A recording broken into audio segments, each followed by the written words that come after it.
I'm Denise, and as I gazed at the divorce papers in my hands, I couldn't quite believe that this phase of my life was coming to an end. James and I were formally divorced after 10 years of marriage. I was given primary custody of our now 8-year-old kid, Tyler, by the judge. Although grueling, the property division trial was fair. We sold our house, shared the proceeds, and divided everything equally. Mom, are we really moving? From the entryway of the room that used to be our living room, Tyler questioned, his little face looking up at me. With only a few boxes leaning against the wall, the space was now largely deserted. Yes, friend. Do you recall what I said regarding Grandma's house? The big one where I grew up, I answered, attempting to sound cheerful in spite of my chest's weight. Is it bigger than this one? His eyes grew wide with innocent interest. Much bigger. I grinned. You'll have your own room, and there's a huge backyard where you can play. In all honesty, I was eager to get out of the state. Too many recollections of James's drinking, his late nights, and the time they caught him with that office woman. My hometown felt like the ideal location for me to start over. In addition, I already had a house there that was bequeathed to me by my father's parents after they passed away. I was 16 years old when my father died. My mom met Bill about a year later, while I was still grieving. He had 2 little boys, both younger than me, and was a widower. After a year of dating, they got married, and my new stepbrothers abruptly made our otherwise peaceful home more livelier. Living with Bill, Mark, and Jason was an adjustment, but I made it through until I graduated and moved to a different state to attend college. James and I met there.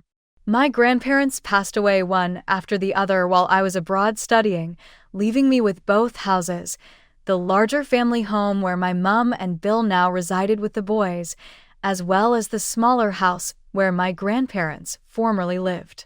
James and I sold the smaller house, combined it with his savings, and bought the place we just sold. Meanwhile, my mom, Bill, and my stepbros continued living in my house. I didn't mind. I was hours away with my own life. Over the years, I'd visit them regularly, especially after Tyler was born. He played with my stepbros, though the age gap meant they were more like uncles to him than cousins. The last time we visited was probably 2 years ago, when Tyler was 6. That evening, I called my mother to tell her the news about our move. "Hey, Mom," I said when she picked up. "So, it's official. The divorce is final, and we've sold the house. Listen, I've been thinking. Tyler and I are going to move back home, to my house." The line went eerily silent. "Mom? You there?" "Yes, I'm here," she finally said. "It's just, well, there's not a lot of space right now." I frowned. "What do you mean?" "It's a 5-bedroom house." "Well, you know Bill and the boys are here," she said. "And Mark's girlfriend moved in recently too." "Mark's girlfriend," I said, surprised. "I didn't know about that." "Well, it doesn't matter. It's a big house, Mom. There's plenty of room for Tyler and me too." Another silence. "I suppose we can free up some rooms," she finally said, her voice tight. Something about the conversation left me uneasy, but I pushed it aside. I had enough to worry about with the move, packing up 8 years of memories and preparing Tyler for a new school. The next 2 weeks flew by. I arranged to work remotely. Being a graphic designer for an interior design company had its perks. We packed only what we needed, leaving behind furniture and anything that reminded me of my failed marriage. On the day we arrived, I drove up to the familiar driveway of my childhood home. The grand Victorian-style house looked the same, with its wraparound porch and large oak trees in the front yard. I felt a sense of homecoming as I parked the car. I walked up to the front door and, out of habit, pulled out my key. But when I tried to insert it into the lock, it wouldn't fit. I frowned, trying again, but it was obvious the locks had been changed. "That's weird," I muttered to myself. Tyler looked up at me. "What's wrong?" "Nothing," I said quickly. "Let's just ring the bell." After a moment, my mother opened the door. Her smile seemed forced, her eyes not quite meeting mine. "Denise." "Tyler. You're here." She hugged us both, but something felt off. Come in, come in. Everyone's excited to meet you. As we stepped inside, I took in the familiar entryway with new eyes. It looked different. Furniture I didn't recognize, pictures I hadn't seen before. In the living room stood Bill, looking older than I remembered, along with Mark and Jason, who had grown into young men since I had last visited. There was also a young woman I hadn't met before, standing close to Mark. "Denise, welcome home," Bill said, stepping forward to shake my hand. Though I'd known him for years, something felt different now. There was a tension in the room that was almost palpable. "Thanks, Bill," I said, pushing away my discomfort. "This is Tyler, though he's grown a bit since you last saw him." My son waved shyly from behind my legs. "Let me show you to your rooms," my mother said, leading us upstairs. Tyler's room was at the end of the hall, the smallest bedroom in the house, barely big enough for a twin bed and a small desk. "Mom," I pulled her aside while Tyler explored his tiny space. "This room is too small for him. He needs space for his toys and a proper desk for schoolwork." My mother's face tightened. "All the other rooms are occupied, Denise." "That's not really my concern," I said, trying to keep my voice level. "This is my house, and my son needs a proper room." My mother's nostrils flared, but she nodded stiffly. She called up to Mark and Jason, asking them to clear out the room they were using as a home gym. They didn't look happy, but they complied. I immediately ordered new furniture online for both Tyler and me. In the meantime, my mother brought us folding beds for the night. "Dinner's at 6, she said shortly before leaving us to unpack what little we'd brought. I sat on the edge of my folding bed, looking around at what used to be my childhood bedroom, now stripped of all personality and repurposed as some kind of storage room. Dinner that first night was excruciating. We sat around the large oak table that had been in my family for generations, the only sound being the clink of silverware against plates. Tyler kept shooting me nervous glances, clearly sensing the tension. Finally, Bill cleared his throat. "So, Denise, how long are you planning to stay here?" I paused mid-bite, fork suspended in the air. "Stay here? This is my house, Bill. Tyler and I are moving back permanently." 6 pairs of eyes darted between each other. My mother shifted uncomfortably in her chair. "Wouldn't it be better if you found your own place?" she suggested. "You have money from selling your house with James, right? You could get a nice apartment nearby." I set my fork down carefully. "That money is going into Tyler's college fund. I'm not touching it." The conversation died after that. I could feel the weight of unspoken words hanging over the table. After dinner, my mother pulled me aside. "Denise, we need to talk. Come to the living room." I followed her, finding Bill already seated on the couch, holding a piece of paper. My mother gestured for me to sit across from them. "What's this about?" I asked. Bill handed me the paper. "House rules," he said firmly. "If you're going to stay here, we need some structure." I stared at the document in disbelief. There were at least 20 bullet points. I scanned through them. Denise must pay $500 monthly for utilities. No guests without prior approval. Television must be turned off by 9 p.m. Tyler must maintain quiet at all times. Laundry can only be done on designated days. The list went on, each point more ridiculous than the last. "You can't be serious," I said, looking up at them. "We're very serious," my mother replied. "We've maintained this home for over 10 years in your absence. These rules have kept the household running smoothly." I took a deep breath, trying to control my rising anger. "Mom, I need to remind you that this is legally my house. I'm the one who should be making the rules here, not following them." Mom's face hardened. "I've been the caretaker of this house since you left. That makes me the rightful mistress of this home." I was floored by her audacity, but decided against causing a scene on our first night. "I'll think about it," I said, folding the paper and walking away. The next morning, the furniture I'd ordered arrived. I directed the movers where to place everything and helped assemble the pieces. Tyler was thrilled with his new bed and desk. After the delivery men left, I spent hours cleaning up packaging materials and organizing our things. I was just finishing when my mother appeared in the doorway holding the rules paper. "You violated rule number 7, she announced. "No strangers in the house without permission."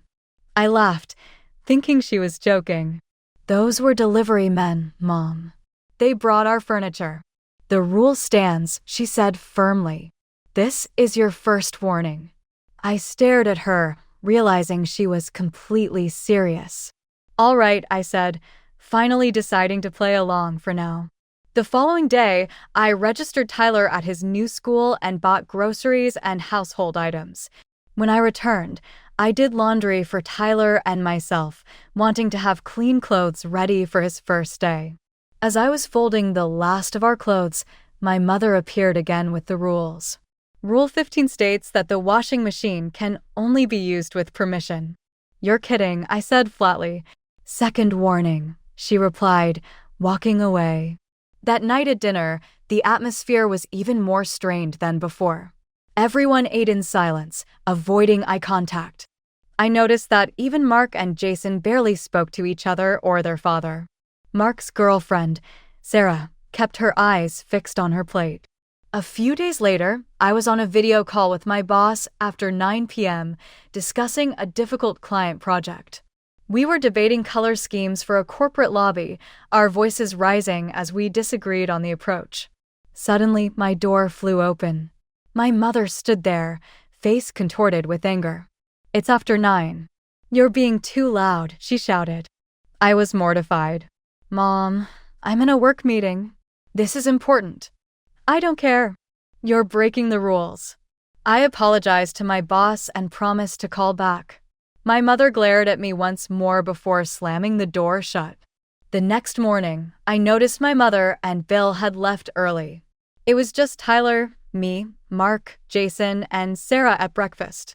The atmosphere felt lighter without my mother and stepfather present, so I said casually, buttering my toast, "Did my mom and Bill make you guys sign a list of rules too?" To my surprise, they all nodded. Jason, the younger one, pulled a crumpled paper from his pocket and slid it across the table. It was almost identical to mine, but with different restrictions. "They gave me this when I turned 18, he said. Sarah smiled sadly. "I got mine the day I moved in. And you all just accept this?" I asked, bewildered. Mark and Jason exchanged glances. "There's more," Mark said, getting up. "Come with me." He led me to his room and pulled out a folder. Inside was a formal-looking document, a lease agreement. "They make us pay rent," he explained. $700 a month. Each of us. "Wait," I said, stunned. "They're charging you rent to live in my house?" "Your house?" Sarah asked, appearing in the doorway with Jason. "Yes," I confirmed. "This house legally belongs to me. It was left to me by my grandparents." Their shocked expressions told me everything. They had no idea. "Can I see those lease agreements?" I asked. Mark nodded, gathering papers from his brother and Sarah. I examined each one carefully, making copies with my phone. These would be important evidence later. That evening, my mother and Bill returned. Dinner proceeded in its usual silent fashion until my mother cleared her throat after dessert. "Denise," she said severely, "you violated all the rules we established. That's 3 warnings in your first week. I think it's time for you and Tyler to find other accommodations." The room went deathly quiet. "No," I said calmly. "What did you just say?" My mother's voice quivered with indignation. I said no, I repeated firmly. "I'm not leaving." "I've been taking care of this house for over 10 years, she snapped. "I paid all the utilities in. And I paid all the property taxes," I cut in. "You've only been paying for what you use, Mom. That doesn't make this your house." Bill slammed his hand on the table. "You can't just waltz back in here after all this time and disrupt our lives." "Actually, I can." I stood up, feeling stronger than I had in months. "But what you two can't do is rent out rooms in my house without my knowledge or consent." I pulled out my phone and showed them the photos I'd taken of the lease agreements. "Care to explain these?" The color drained from both their faces. Tyler looked confused by the commotion, so I gently told him to go upstairs and get ready for bed. Once he was gone, I turned back to my mother and Bill. "I want you both out of my house within a week," I stated. "You've been taking advantage of me and these kids for far too long." "You can't do this to us," my mother shouted. "We'll sue you." "For what? Taking back my own property? Good luck with that." I held up my phone. "Besides, I have evidence that you've been fraudulently collecting rent. I wonder what a judge would say about that." Bill grabbed my mother's arm. "Let's go," he muttered, pulling her away from the table. They retreated upstairs without another word. Mark, Jason, and Sarah sat in stunned silence. "Sorry about that," I said, sitting back down. "I didn't mean for things to explode like this." "Are you really kicking everyone out?" Jason asked, looking worried. "That depends. Do you all want to stay?" They exchanged uncertain glances. "I don't have anywhere else to go right now," Jason admitted. "I'm still in college and apartments around campus are crazy expensive." "Same for us," Mark added, taking Sarah's hand. "We've been saving for our own place, but rent in this town is ridiculous." "Then stay," I offered. "No formal rent. Just chip in for groceries and utilities, help keep the place clean. We'll figure out a fair arrangement." Their faces lit up with relief. For the first time since I'd arrived, genuine smiles appeared around the table. The next morning, my mother and Bill didn't come down for breakfast. The atmosphere was notably lighter without them. "So, what happens with your mom and dad?" I asked my stepbros as we ate pancakes. Mark shrugged. "Dad has his own apartment downtown. He's always had it, even after marrying your mom." "Wait, what?" I nearly choked on my coffee. "He's had his own place this entire time?" "Yeah," Jason said. "They go there sometimes on weekends. Dad kept it as a backup, I guess." I shook my head in disbelief. "So they've been charging you rent to live here while they have another place?" "Pretty much," Mark confirmed. I spent the day working from home while Tyler explored the house and yard. My mother and Bill remained sequestered in their room, only emerging briefly for meals before disappearing again. They didn't speak to any of us. Over the next few days, my mother and Bill packed their belongings in cold silence. Mark and Jason helped Tyler adjust to the house, showing him the best spots to play and read. Sarah, who worked from home as a web developer, often joined me in the dining room for our respective workdays. I learned more about my stepbros during this time. Mark had graduated college last year and worked at a local marketing agency. Jason was studying engineering and had 2 years left before graduation. They were good guys, nothing like the tense, quiet people I'd first encountered upon arrival. "Mom and Dad really had you walking on eggshells, huh?" I commented one evening as we played board games in the living room. "You have no idea," Sarah said, rolling the dice. Everything was a potential rule violation. We basically lived in our rooms to avoid trouble. "Dad wasn't always like this," Jason added. "He changed after marrying your mom." "My mom wasn't always like this either," I sighed. "She used to be warm and fun." "I don't know what happened." "Money," Mark said simply. "They got greedy. Saw a big house they could profit from, created all these rules to control everyone, and threatened to kick us out if we didn't pay up." On the 7th day, I came downstairs to find my mother and Bill standing by the door with their suitcases. They didn't say goodbye, didn't look at any of us. They simply walked out and drove away. The house seemed to exhale when they left, as if a weight had been lifted. That night, we ordered pizza and ate in the living room, something that had been strictly forbidden under their regime. "To new beginnings," I said, raising my soda can. Everyone clinked cans, and for the first time since returning home, I felt like I had made the right decision. Later, as I lay in bed staring at the ceiling, I wondered if I would ever speak to my mother again. The hurt ran deep on both sides. Part of me mourned the relationship we once had, but another part recognized that perhaps that relationship had been an illusion all along. 2 weeks passed, and life settled into a comfortable rhythm. Tyler started school and seemed to be adjusting well, making new friends and coming home with stories about his teacher and classmates. I found a good work routine, setting up a proper home office in what used to be my mother's sewing room. Without the oppressive rules hanging over everyone's heads, the house transformed. We took turns cooking dinner, ate together most nights, and actually talked to each other. The stepbros I barely knew became more like family with each passing day. One evening, as Jason helped Tyler with a science project in the kitchen, I found Mark sorting through some boxes in the garage. "Need any help?" I offered, rolling up my sleeves. "Just going through Dad's old stuff," he said, pushing a box aside. He left some things behind. I picked up a photo album, flipping through pictures of Mark and Jason as kids, some with their father, others with my mother. "You know, I never asked how you felt about all this." "Them leaving, I mean." Mark sat on an overturned crate. "Honestly, it's been a relief. Those rules, the constant feeling of walking on eggshells, I don't miss that at all. But they're still your family." "Yeah, and I'll probably call Dad next week. But living with them," he shook his head. "I'm better off here, if you'll have me." "Of course," I assured him.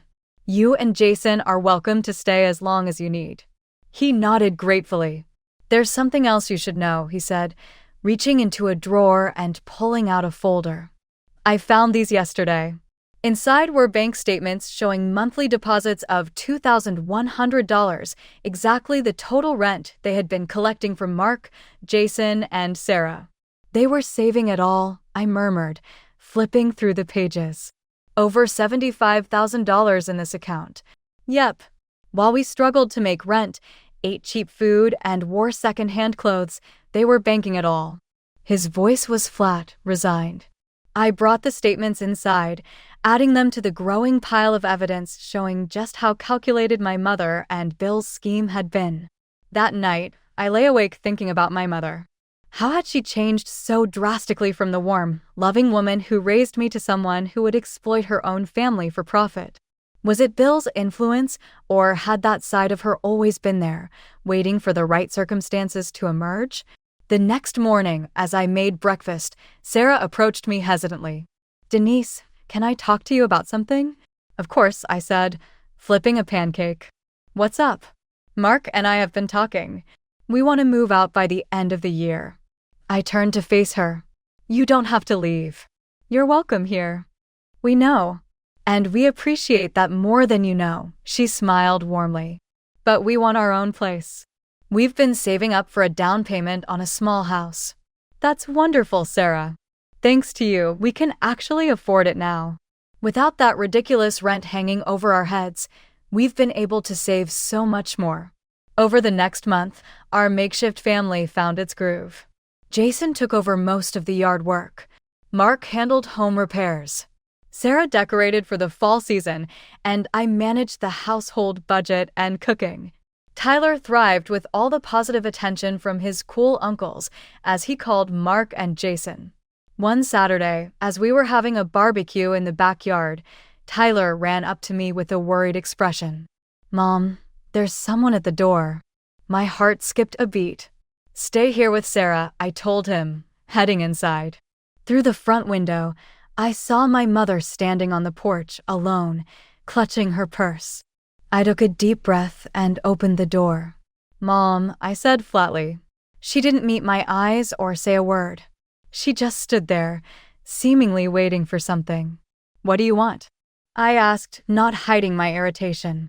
She finally spoke, her voice barely audible. "I left some things in the attic." I stepped aside reluctantly. As she entered, I noticed how stiff and uncomfortable she looked, no longer the commanding presence she once was in this house. My mother went upstairs without another word. 20 minutes later, she came down with a small box. She paused momentarily to look around at the changes we'd made to the house, new curtains, rearranged furniture, colorful artwork on the walls, but said nothing. She walked to the door, not even asking about Tyler. As I watched her go, I had a complex range of feelings, including disappointment, rage, and a deep grief for the state of our relationship. Mark joined me at the window after she had gone. "Are you okay?" he inquired. "Yes," I sighed. "I'm not sure." I'm still hopeful she'll understand what she done. That she will express regret or at the very least admit it. But she is unable to speak to me at all.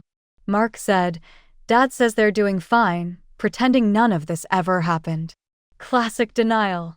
I said, more forcefully than I felt, well, I'm not going to waste energy chasing a relationship with someone who can't admit they were wrong. I forced memories of my mother out of my head that evening as the sun sank over the garden and laughing flooded the once tense and quiet rooms. I turned to face our unusual family, which consisted of my kid, my stepbrothers, and Sarah, all of whom had met via an odd set of circumstances. As we cleaned up the dinnerware together, Jason remarked, I used to hate this house. I now find it impossible to fathom living anyplace else. After putting away the leftovers, Sarah concurred, it's amazing what happens when you remove toxic people. To establish a family, Mark said, lifting his glass. To establish a family, we repeated. Families aren't always what we anticipate them to be. Sometimes, after everything has fallen apart, they are what we reassemble from the fragments life has given us. Additionally, those reconstructed families are occasionally stronger than the ones we began with. I shut the door on my mother for the time being. I couldn't make her accept responsibility for her actions or realize the devastation she had caused. If she ever wanted to, that was her journey. In the meantime, I had a life to lead and a true household to construct, one founded on sincere concern for one another, honesty, and respect.